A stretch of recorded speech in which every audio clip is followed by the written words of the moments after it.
Hello, everyone, and welcome back to another Just Chatting stream, the live stream series where here we sit down on Sunday and have a fun chat. And if you want to watch these streams on your own time, be sure to subscribe to the YouTube channel and click that bell button to stay notified. Now, so today, decided to where'd the moon go? No, the moon has disappeared, chat. Or I guess the clouds kind of went from it. That was a kind of a strange effect there, but we are once again sitting in Elden Ring. I find myself continuously getting excited for the DLC whenever that gets released. And yeah, all in all, things have been pretty good lately. I've been making most notable things is I've made I think very good progress on the video essay I've brought up a couple of times. I've gathered like all the little bits of footage that I need for the video essay at this point. Now I just need to edit it together with the audio and kind of go from there. And while it's a lot less editing than stuff I typically do for than the stuff I do for challenge run videos, it still takes video editing still takes quite a bit of effort, especially when you're doing any kind of essay, because there's just you're trying to match all the footage to the audio and what you're saying, so it all makes sense and there's a tempo to it. Definitely a lot to learn. Also, hello, Copper Nicholson. Thanks for dropping by. How's it going? Welcome, welcome. Copper Nicholson has redeemed a chat rewards message. Read a message as William. Well, what do we have here? A normal Twitch stream for normal conversations? Not on my watch. I bring a curse of 1,000 years of derailment upon thee. Hope you're ready for an hour of Transformers, My Little Pony, iRobot, and all kinds of cursed media. Even as we speak, I am looking at the 2009 masterpiece, Dragon Ball Evolution. This will be uploaded to every single whole database in the world. Also, Jade Sisto was sent to the Magic Land of Equestria and is now a princess. I see, Copper Nicholson. I see. Dragon Ball Evolution is not a movie I've seen. It's only something I've heard about, and I've heard it was like terrible. It's like, I hear it's like one of the worst like movie adaptations of an anime that's ever existed. But the irony is, chat, like, so here's the thing. Let's have a conversation, chat, about bad movies. All right. So the thing is, this is gonna sound a bit odd, but I actually think having something be horrible, like just poorly made, in its own way can be kind of interesting. Because if something is so bad, it might end up becoming entertaining because it is so bad. Do you get what I'm saying, chat? So let me give you an example. So there's a type of movie called a B movie. I'm not referring to B movie as in the DreamWorks B movie with Jerry Seinfeld. I mean just the term B movie. And a B movie means like B-rated budget, things like that, as in like below standard, so to speak, so lower budget, things like that, and less quality. And there's like a whole genre of them, especially from like the late 1900s. So think of things like Attack of the Killer Tomatoes or things like that. Like those are B movies.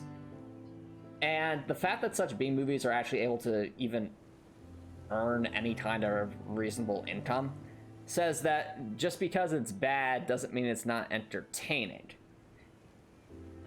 Now, going on that, it's like, according to all known laws of aviation, there's no way that a honeybee should be able to fly. The bee, of course, does not care what us humans think. That's from the Bee movie. But no, seriously, so it's a real phenomenon. I guess it's the same kind of thing where, like, if you're watching a production of some kind that's done very poorly, it almost becomes like a parody in and of itself. And that can in itself be entertaining. So this is a question for you, chat. What would you consider your favorite bad movie that you've seen, and why? I'd be very curious to hear about that. So, and no, we're not referring to series, Topper Nicholson. I'm just referring to actual feature-length films. So I'll tell you what my favorite bad movie is. It's called The Lost Skeleton of Cadaver. So, you might hear that title and be like, the heck is that, Antonich? So, a little bit of story time. I was in college and I was hanging out with a bunch of friends, and we're all staying in the dorm room, and they decide, hey, why don't we just have a movie night? And like, let's watch like a really bad movie just for fun, just for the fun of it. And so, out of all the various B movies they had, they decided to show us The Lost Skeleton of Cadaver. Now, what is The Lost Skeleton of Cadaver? Does the SpongeBob movie count? No, the SpongeBob movie is a great movie. What are you talking about, Topper Nicholson? Like, I love the SpongeBob movie. I'll get to that in a second. But first, So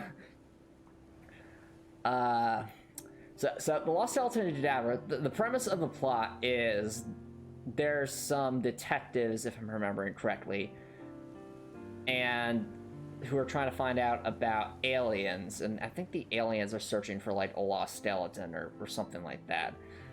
And the premise is like, okay, there's like a detective and a scientist and all this, and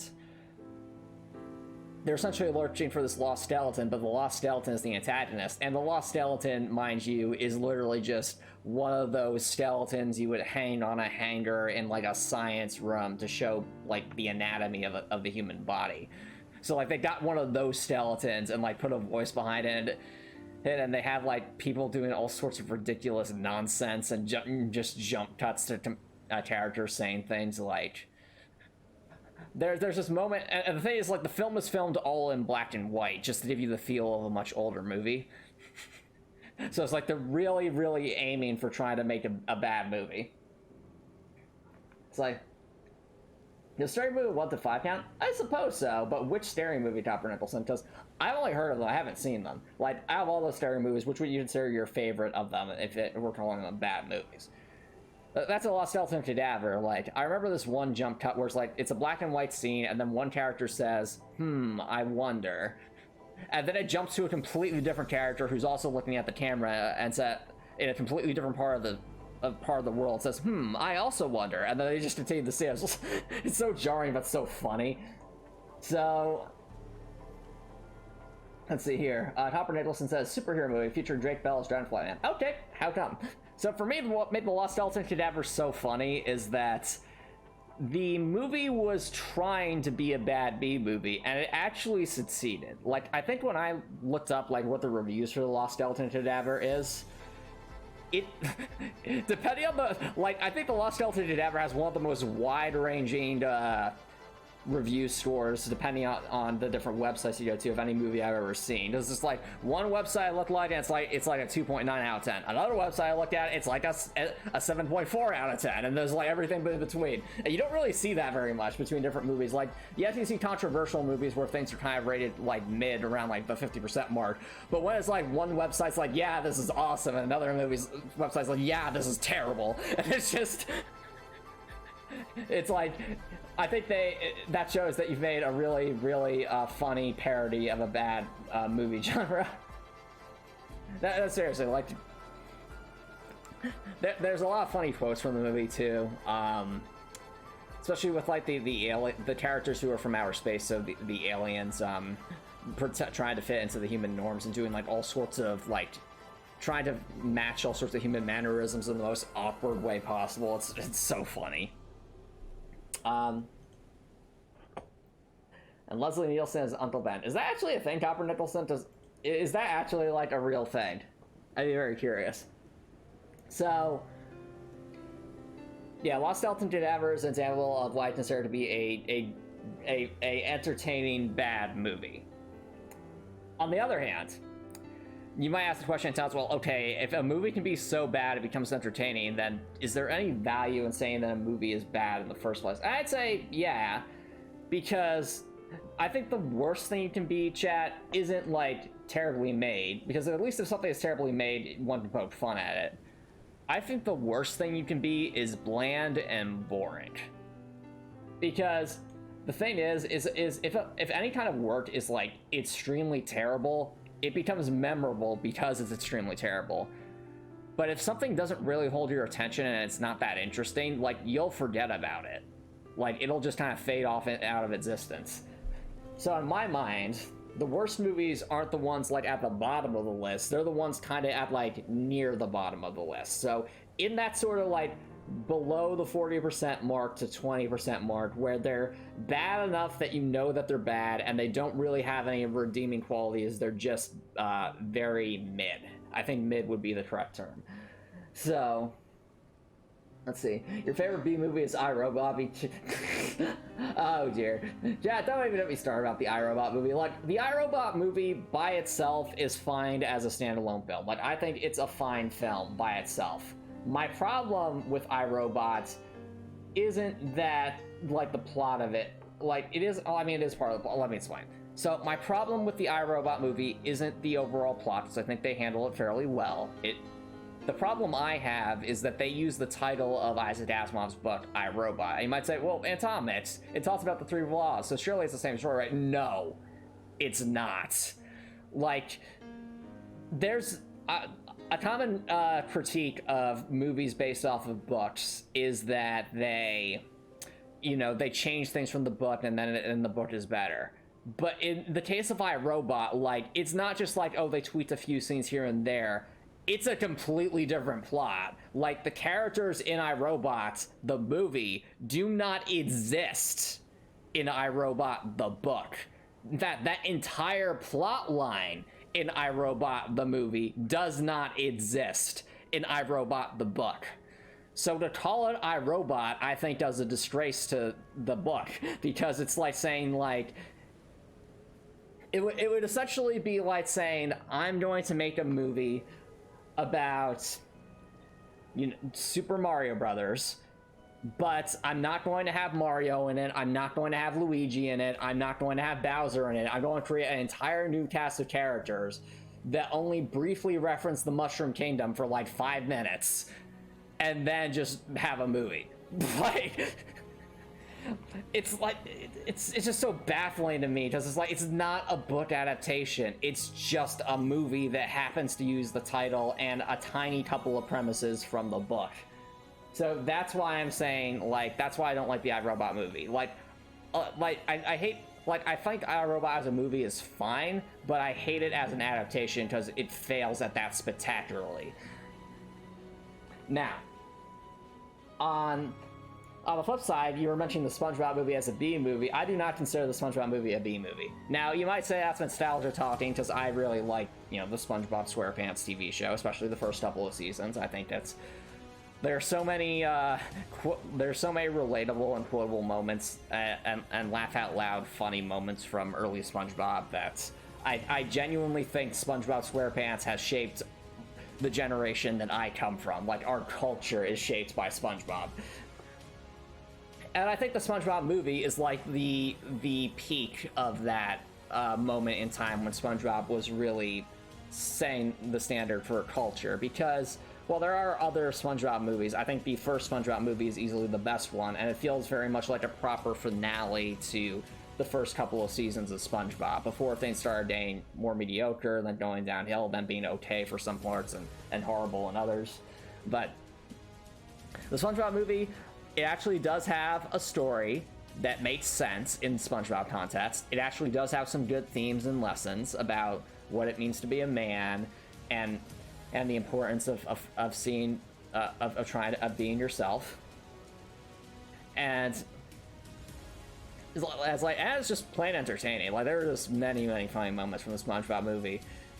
Like, you have the paddy wagon, for example, like a giant burger as a car that SpongeBob drives. And Patrick says, "Hey, I thought you didn't have a license," because SpongeBob can't get a license. That's a running gag in the show. And SpongeBob properly responds, "You don't need a license to drive a sandwich." Like, that's a really good line. So, with that in mind, chat,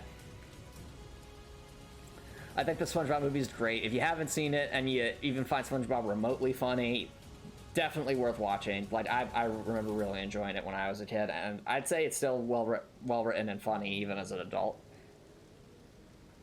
Copper Nicholson says, Will Smith was never even supposed to be the lead actor. Arnold Schwarzenegger was just busy at the time with other projects. Ah, I see. Well, yeah, that would still be kind of like, if Arnold Schwarzenegger was in iRobot, that would make it even worse, because that would show how It'd be almost like it's straight like, yes, the Arnold Schwarzenegger, the Terminator, is going to be in the iRobot movie, but that's not going to actually adapt the book at all. Like, but I think let's change the subject, chat. So let's. I don't think talking about what's a fine movie but a bad adaptation is worth our time. But just that's movies in general. Imagine if you create a movie that's so bad that it actually gets a documentary made by it, that it wins, that the documentary about it wins awards. That movie, of course, is The Room, a movie that I still have not seen, but at least I know enough about to know that there is a documentary film about the creation of it called The Disaster Artist that got a lot of awards. Let's see here. Copper Nicholson has redeemed a message. Read a message, ask the conductor. Director Alex Price had a difficult time with 20th Century Fox studio head Tom Ruffman, who was threatening to remove the film's ending and replace it with more jokes just day before the film's premiere. Proyas intended to write a book about his experience making the film, which he describes as trying to run a marathon with the studio, constantly throwing change in his path, but friends warned him that he'd never work in this town again. Even without the tell-all, iRobot was his last studio film. Good riddance. I see, conductor. I see. Oh, what's up in the movies, chat? Like, for me at least, when I'm thinking about this, again, Dan and I have another weird conversation about movies. How many people here have gone to the movie theaters, I'd say, in the past, like, 4 months?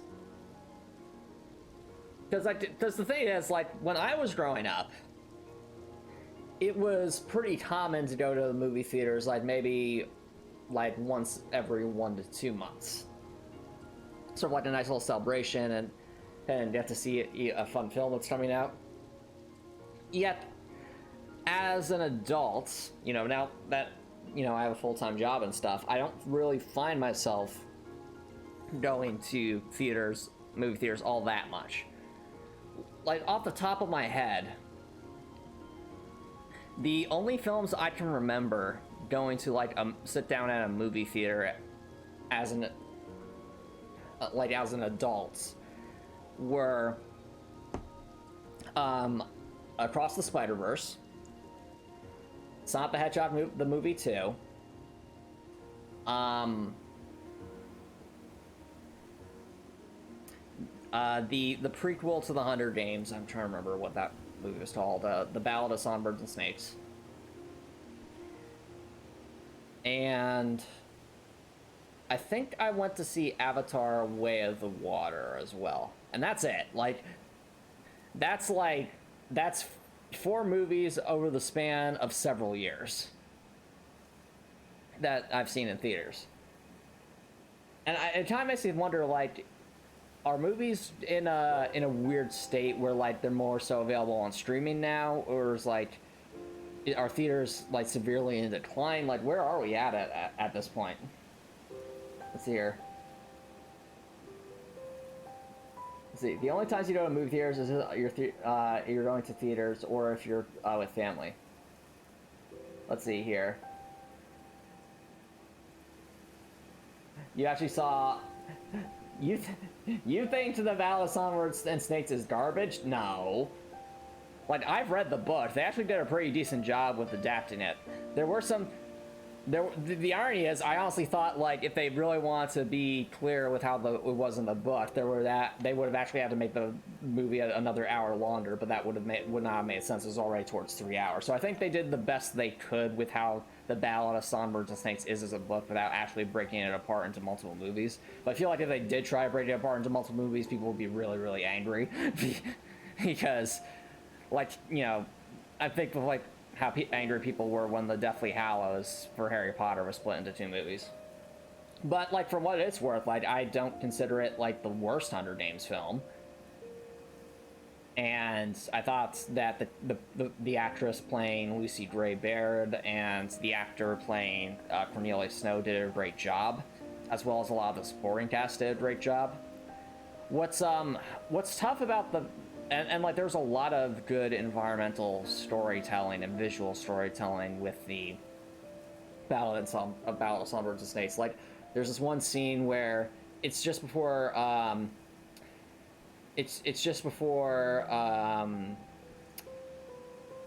Cornelius is going to betray why am I forgetting the character's name?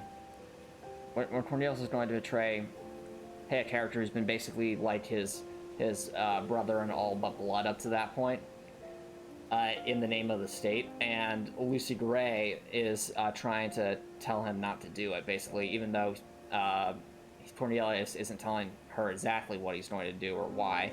But what's fascinating about that scene is, in that scene, like, they're in this alleyway, and Cornelia, just because of the way the lighting is in the alleyway, they made it so that Lucy Gray is standing in light, looking upwards at Cornelius, still seeing the good in him, while Cornelius is looking down at Lucy Gray, but he's standing in darkness, so it kind of looks like he's being enveloped by darkness. It's just really, really well done.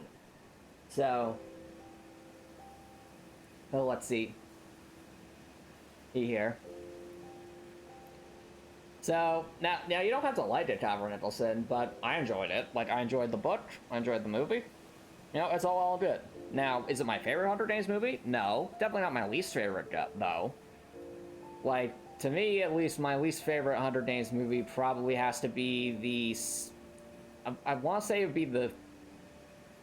It's a coin flip between, like, the first or second half of Mockingjay. Because I'd probably say the second half of Mockingjay. Because the thing is, like, about the second half of Mockingjay is the ending's, you know, very well done and lines up pretty well with the book. But the problem I have with Mockingjay Part 2 is just that Mockingjay Part 1 is this. Like, it's the fact that, like, I really don't think it should have been broken into two movies. Like, I think Mockingjay Part 2 could have easily... I think, like, you if you cut out a lot of the fluff towards the start of Mockingjay Part 2, you could have easily fit it into number 1 and it would have been a fine, like, double feature-length film. So, with that in mind,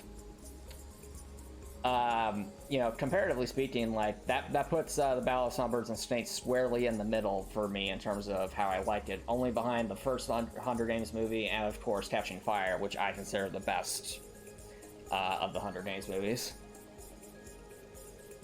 Like, it takes a lot for me to have any desire to rewatch a movie, chat. Like, a movie really has to have me invested to want me to rewatch it, like, years later. And Catching Fire is one of those few movies that can do that for me. Like, even now, when I talk about Catching Fire, I'm still like, man, I want to see that again and look for all, like, the fine details of that. Like, that is a movie that nails its ensemble cast.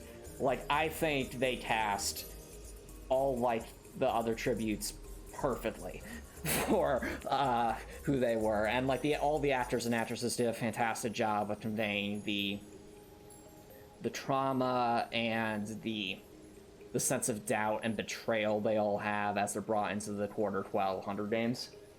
It's like, if you haven't, like, chat, like, if you well, first of all, if you haven't read the Hunger Games trilogy and you're interested in dystopian novels, what are you doing? Go read them. They're excellent. But second of all, like, if you've watched the movies, well, sorry, if you've read the books but never really got around to watching the movies, I think they do a generally good job with it. And I think Catching Fire by itself is definitely worth watching. Like, they just do such a great job with the cinematography and Catching Fire. I mean, even in the original Hunger Games 2, like, I think, Hunger Games 1, like, I think the cinematography in the arena especially was very well done. Like, the Tracker Jacker scene where where Katniss gets stunned by the Tractor Jacker and is hallucinating. Like they have like the camera stutter and do all sorts of interesting things with the lens correction and distortion of the voice. It's just, it really convey that sense of how Katniss would feel being in that situation.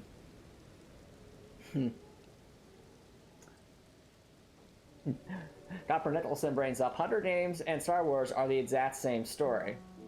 Let me think about that.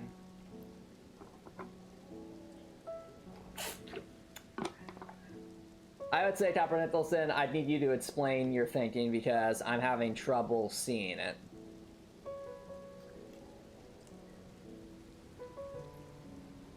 But anyway, so what like there's another dystopian novel series that I think deserves a movie adaptation, that being The Princess Trials, because I think The Princess Trials feel like the Hunger Games for the late 2010s / early 2020s. Like it feels that kind of niche, if you will. But what makes The Princess Trials so interesting in comparison to the Hunger Games is The Princess Trials is way more about propaganda and how propaganda and misinformation can be more deadly than the sharpest knives. And it handles that scene like that quite well throughout all the Princess Trials and the spin-off series, the Princess Strike series.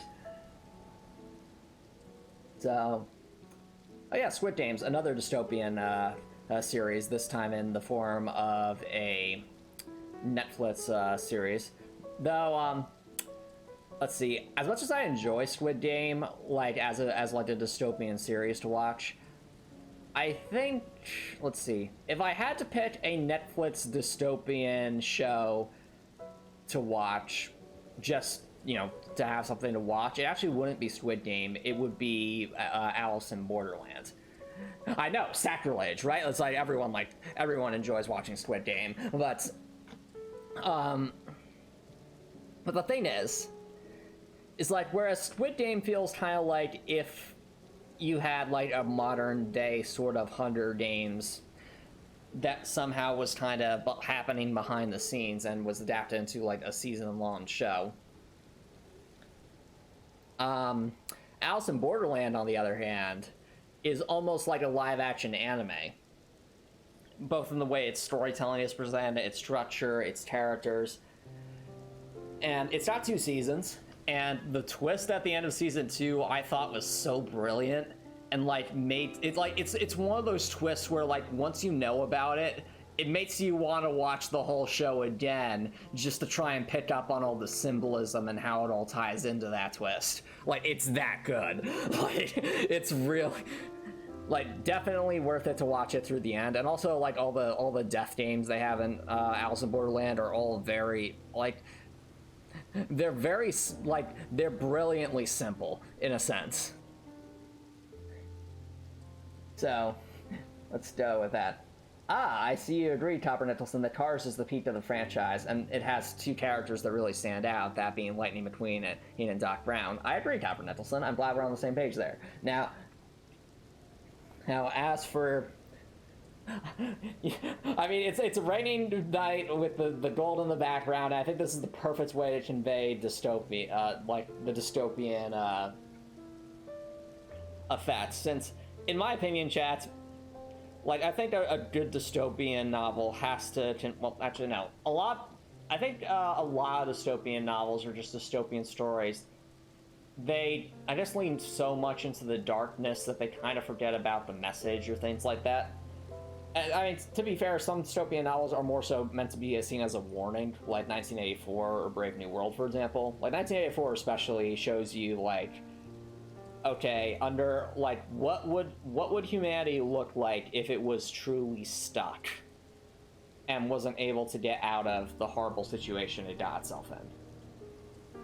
Like, it's a really, really scary thought experiment, and definitely a warning to be considered.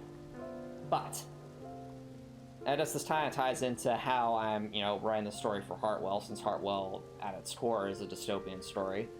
Is I think it's important to also remind people of despite the darkness, there's also light and there's light in all of us. Just like how our character here has the glow of that, the minor Erd tree in the background, and you even see here, like, despite the rain, there's still rays of light shining through the dark clouds.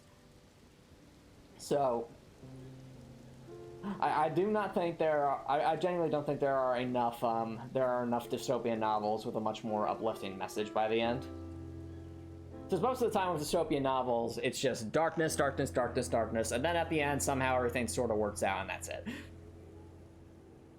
But in the middle, it's like constant struggle, and, like, to be fair, overcoming struggle is all part of being human.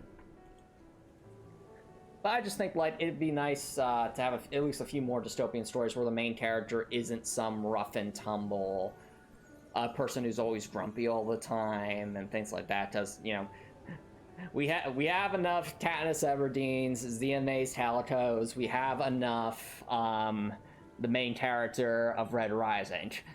Like, give us like an upbeat character in a dystopian world. Like give us Dorothy Hartwell. Like give us more Dorothy Hartwells. I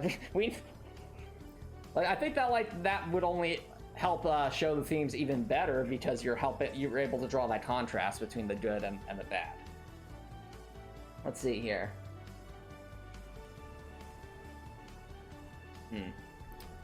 Alright, anyway, that was enough of an aside about dystopian novels and about movies. Yeah, I guess this entire stream tonight, this afternoon, has very much focused on movies. So, like, circling back for chat, like, I know those in chat have mentioned, like me, they haven't really been to theaters all that much. And part of that definitely has to do with the advent of streaming and YouTube and other online, online services to buy movies without actually going to the theater. But at the same time, I can't help but also wonder if, like, the movies that are being shown in theaters today aren't, like, always to the same quality or things like that, or if movies are just being all moved to streaming and there's only the occasional movie that really jumps out at you. Like, I feel like today, like, to justify going to a movie theater, it's almost like you're going to the movie theater for an experience and you want whatever film you're going there to really go beyond what you would get at home.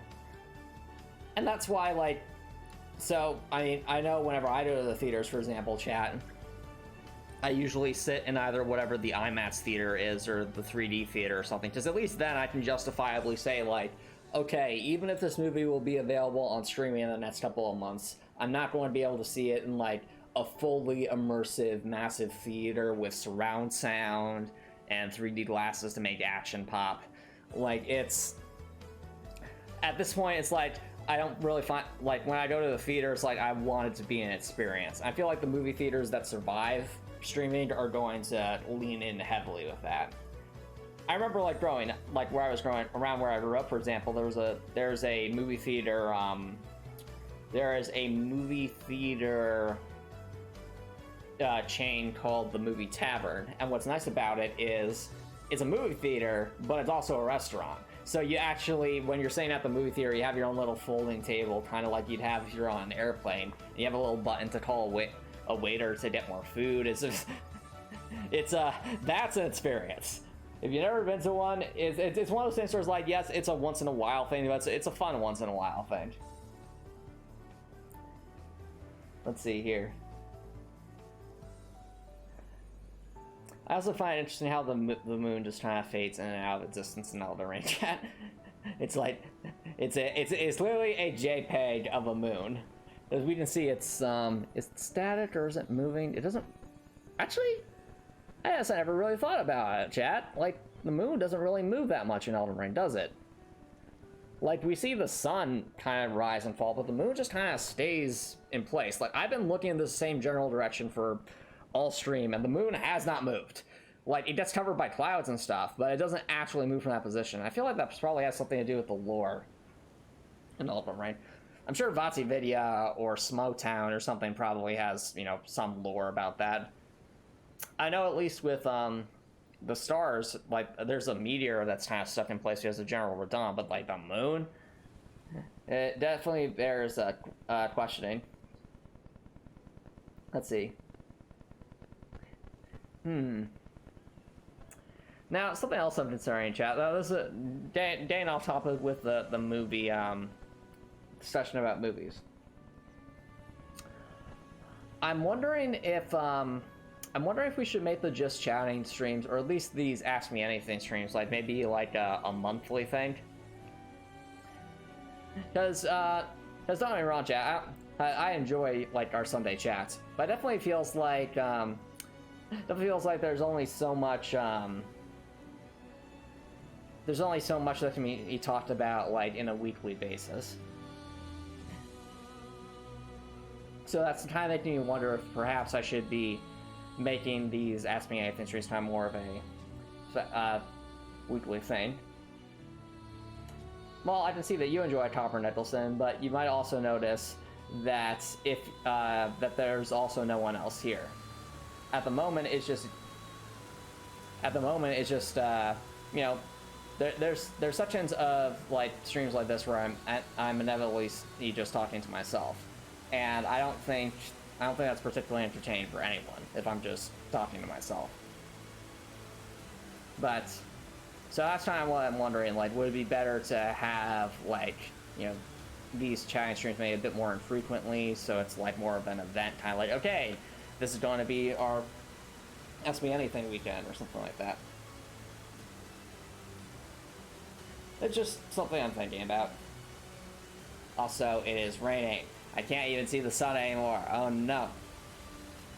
Whatever shall we do?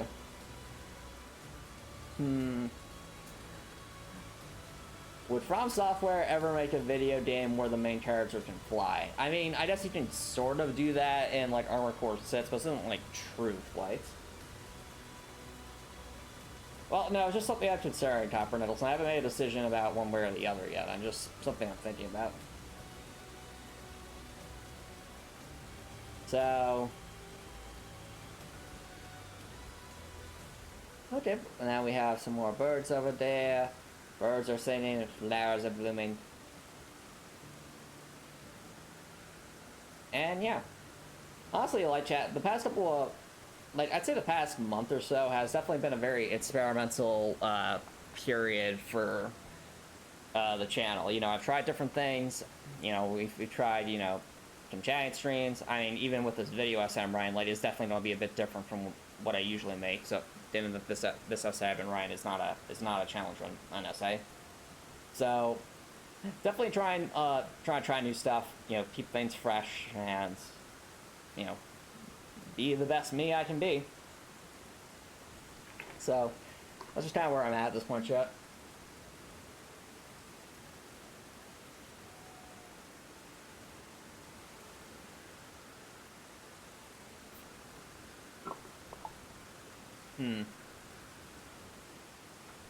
Yep, friendship is important. Friendship is quite important. Alright. So, chat, I think friendship is one of the most, like, common, like, recurring themes in, like, especially animation and for younger generations.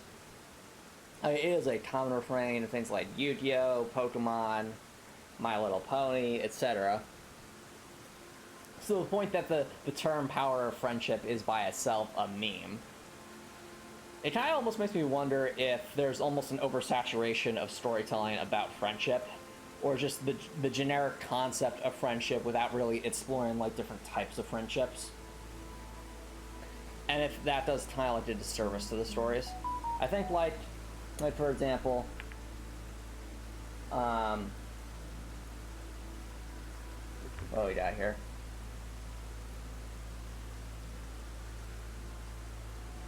Sorry about that, chat. Just checking my phone. Anyway, I was, well,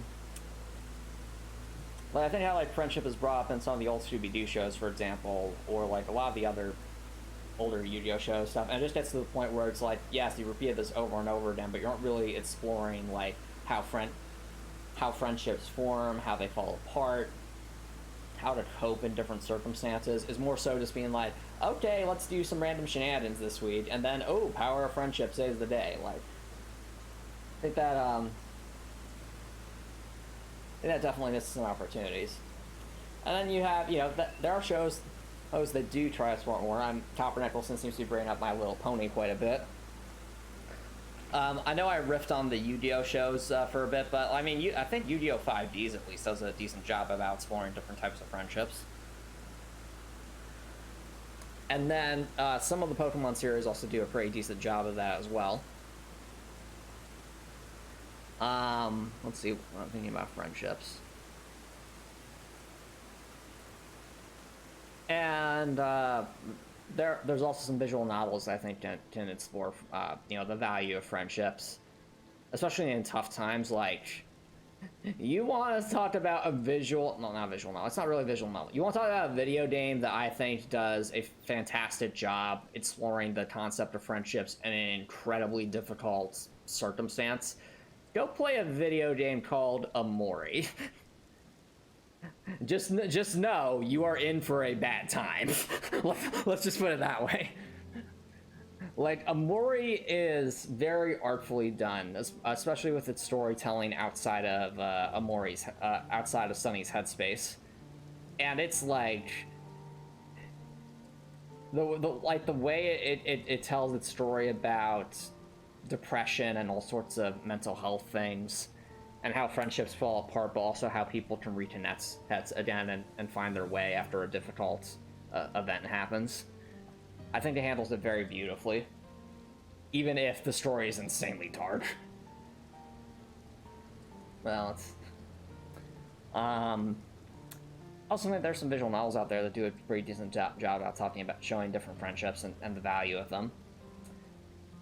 Danganronpa V3, for example, like, the friendships and bonds that Shuichi forms with Kaede, with Kaito, with Maki,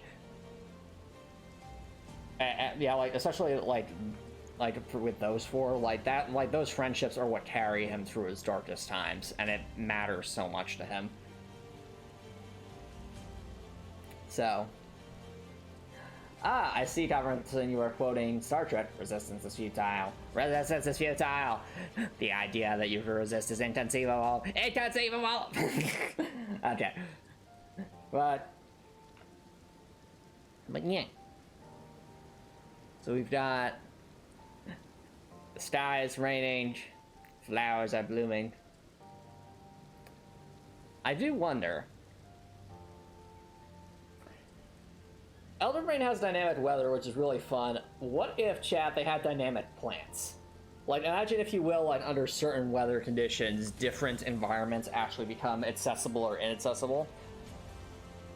Whether it's by, like, I don't know, plants that form bridges and such, or, like, in the case of, I actually remember an example of a video game that did this, where the time, where it wasn't the weather, but more so the season that mattered. Like, the season actually would affect where you could go. And that was Pokemon Black and White. So those Pokemon games had a seasonal system, so fall, winter, spring, and summer. And each season would completely would alter, like, the color and feel of all the environments. And, like, for example, fall, it would have, like, ambient leaves falling. Spring would be very bright and vibrant. And winter would have snow on the ground, and even sections that were once water would be frozen over with ice. But the thing is, chat, there's actually, I distinctly remember, one item in the game that you can only get in winter, because snow fills up a hole that would otherwise be preventing you from walking over to grab the item.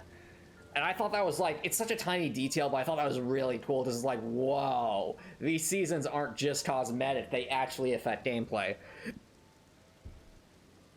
in a meaningful way. And I wonder if maybe Elden Ring could do something like that. Like, imagine, if you will, chat, like, what if there was, like, we already have certain bosses that are only available at nighttime, and that makes nighttime significantly spookier. Imagine if there were bosses that were only available, like, during thunderstorms, or during, like, hailstorms, or things like that, or maybe if a thunderstorm or hailstorm happens, there's a random chance that this boss enemy will actually appear, like, within 100 feet of you, and you have to be wary about it. Like, I think that'd be so cool. Like, it'd be really terrifying. It would be, like, such a neat thing. Or, like, maybe, like, there's this entrance into a cave, but the entrance is only open in the rain or something like that. Like, that would be so, so cool. Wouldn't it, chat? like having like secret locations that are only accessible under certain weather conditions. Well, the storm was a monster. Yes, you know, Copper Nicholson, that actually has happened. That was the case in Demon Souls. There's a boss called the Storm Ruler, and it's like this giant manta ray that floats in the sky and causes thunderstorms and rain and stuff. It was a Dimit fight that was admittedly not the best design with how Demon Souls as a game works, but it's still like a cool concept. Like the idea of like, you're going through this area that's known for its storms, and then you actually meet the storm itself, and it's terrifying. This giant manta ray. I also think that'd be cool, like, they do this sometimes in From Software games, but like, imagine like if you have these weather effects that are constantly happening, and it's like once you defeat a boss, the weather effects are no more, to kind of indicate that. So yes, we have actually in From Software games had situations where the monster was indeed the storm. So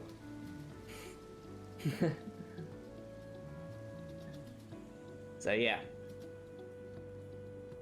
You think Hartwell makes a good pony name? I think Hartwell just makes a good name in general, especially when it's the last name for Dorothy. Because Dorothy Hartwell, it's definitely, it's a name that flows very nicely. All right. So on the topic of weather.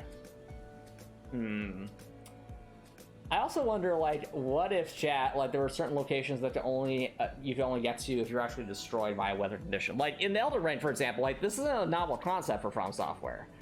In Elden Ring, there is an I think it's called like an abductor virgin or something like that. It's like that giant statue that, or maybe it's an abductor maiden or something. It's like that giant statue with like the box filled with snakes and spikes, and it rolls around like almost like a robot and tries to hit you with like all sorts of blades and stuff. So at the bottom of like the water wheel area in Raya Lucaria, there's an abductor virgin like at the very bottom of that giant pit. And if that thing destroys you by collecting you in its inside of it, because it's, you know, it's like a giant coffin almost. It opens up, it grabs the player, and then it tries to deal damage to it. If the player dies inside of that coffin, they actually end up spawning in a unique area in Volcano Manor, because it's implied the abductor virgin carries them to Volcano Manor. I'm wondering, like, how interesting would it be if it was like, if you had a situation where like you have to get destroyed by like a bolt of lightning in like a specific section of the map, and if that happens, you'll respawn in like, I don't know, some floating sky islands or something. Like, that'd be really interesting. Let's see here.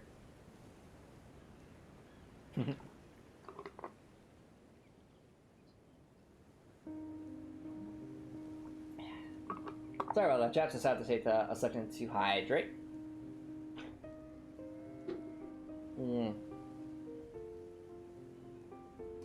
Wow, chat, I didn't realize this, but if you looked over there, slightly bottom to the center, slightly right, there's a bunch of stones floating in the air. That's from where the meteor hits after you defeat General Radahn.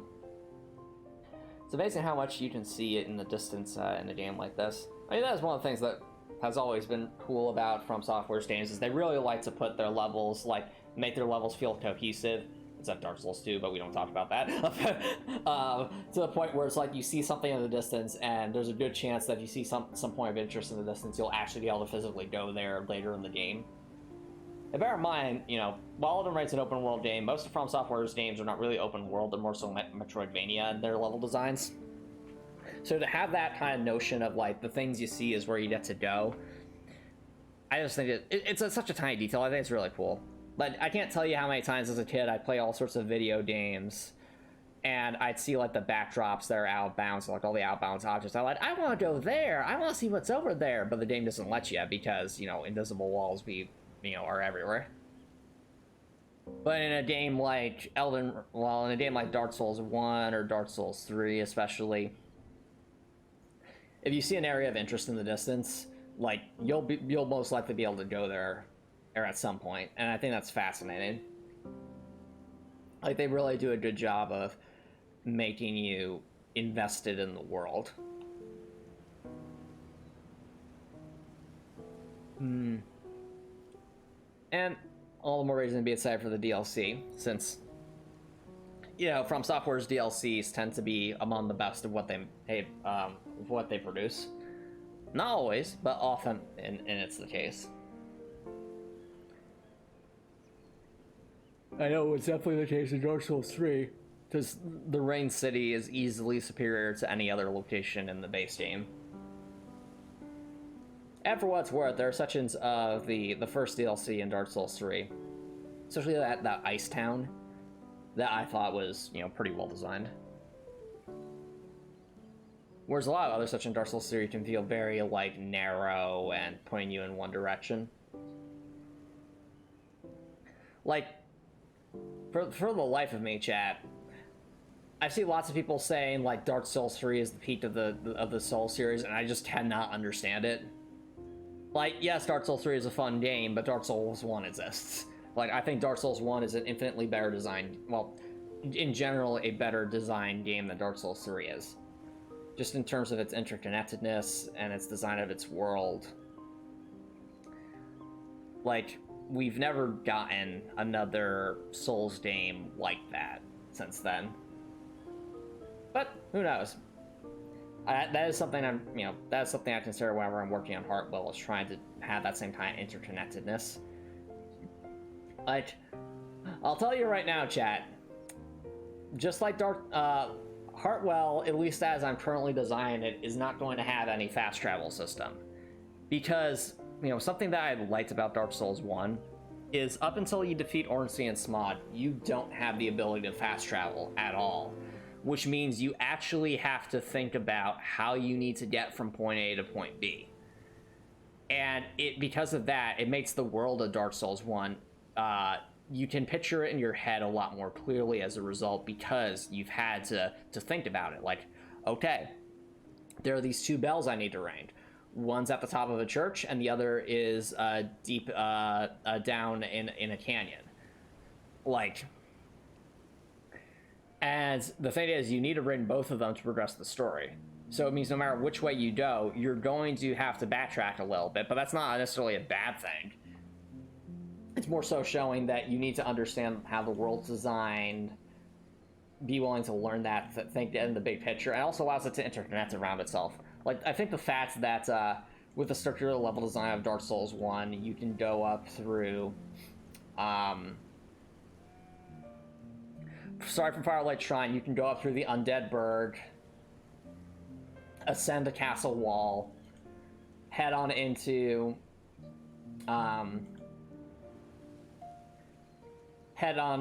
into the, why am I forgetting the name of it, but like, a castle that's on top of the cliffside, and then there's an elevator that leads back to Firelight Shrine. Like, I think that's so cool. So cool, especially since that same elevator is used to then as a way to return to the tutorial area, the Undead Asylum. It then really cool. Definitely interesting to see. I mean, speaking of Heartwell, I have made good progress with some more of the tile sets, and like I've mentioned a couple times before on stream, I'm genuinely thinking about how I intend to create essentially second phases for both of the tutorial bosses to increase their difficulty in a meaningful way. Since you know, part of the feedback, part of the gameplay loop I want to design for Heartwell is the notion of you can get stronger, and you should take the time to get stronger in your own way. Giving the notion that, you know, the power to change your destiny, so to speak, is in your control if you're willing to put in the effort for it, so to speak. And because of that, you know, one of the things I'll be doing is making the enemies you defeat in the tutorial dungeon give a lot more XP than they currently do. So that encourages more of the exploration with leveling up and stuff. But because that means inevitably players will, on average, be at a higher level and have more stuff unlocked when they actually do get to the bosses in the tutorial dungeon.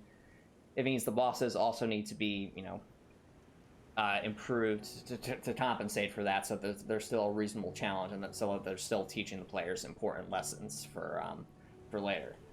So that is something I am trying to find the right counterbalance to with how I plan to handle the second phases. Now, just because they have a second phase doesn't necessarily mean I'll be adding too many new attacks or anything like that. But they'll definitely, let's just say, they will definitely feel distinct from one another, phase 1 versus phase 2, and they will they will up the ante, so to speak, in hopefully meaningful ways. Have you considered a Dark Souls live-action show? Not really, because the thing about the Souls games, Copper Devilson, is they have very passive storytelling, and I feel like with the TV show, like, passive storytelling, when that's like the only thing you have, generally isn't the best. Like, I think passive storytelling in a show is good if it's in the background and you can pick up on it, but it's bad if that's all you're going for, because not necessarily bad, it's a genre that appeals to, I guess, not as wide of an audience, because you have to be more willing to sit through long, boring sequences. I say boring, but I would say more so uneventful. Whereas in a gameplay space, that can work a lot better because the player is the one who makes things happen. But in a show, I don't know, I don't really think it will work as well. But that's just my opinion. Yeah. That seems like this stream definitely definitely focused quite a bit on movies, as well as a bit on the Souls games. But all in all, I don't know. I find myself kind of running out of things to say at this point, chat. I'm trying to think of what else to talk about, but those are definitely kind of all the thoughts I have on my mind at this point. Just, think life is good, making good progress on the video essay, making good progress on Artwell. Yeah. Copper Nicholson, it has mentioned Fallout. So, Fallout is a series that has had many, many ups and downs. Like, at this point, if you're going to play any Fallout video game, just to have a feel for it, the only video, in my opinion, the Fallout video game that's actually, that's worth playing is Fallout New Vegas, because that game is masterfully designed, and it is insanely replayable. Like, Fallout New Vegas is the type of game where it's proof that just because there are newer Fallout games does not necessarily mean they're better. Like, some old games have some very sophisticated systems in them.